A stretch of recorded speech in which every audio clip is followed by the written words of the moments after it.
বাজার টাকা ঘুরে আসেনি, 90 টাকা হচ্ছে। আর 10 টাকা কই? না না বৌমা, আমাকে তো 10 টাকা করে দেয়নি। চালা তো 100 টাকা লিছে।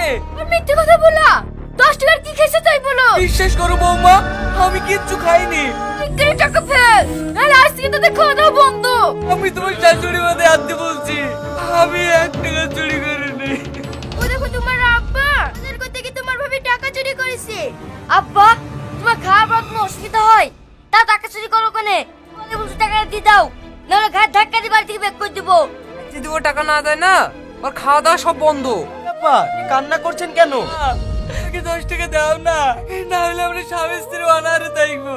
আপনার কোনো ছেলে মেয়ে নাই? হ্যাঁ বাপ, দুইটা ছেলে আছে।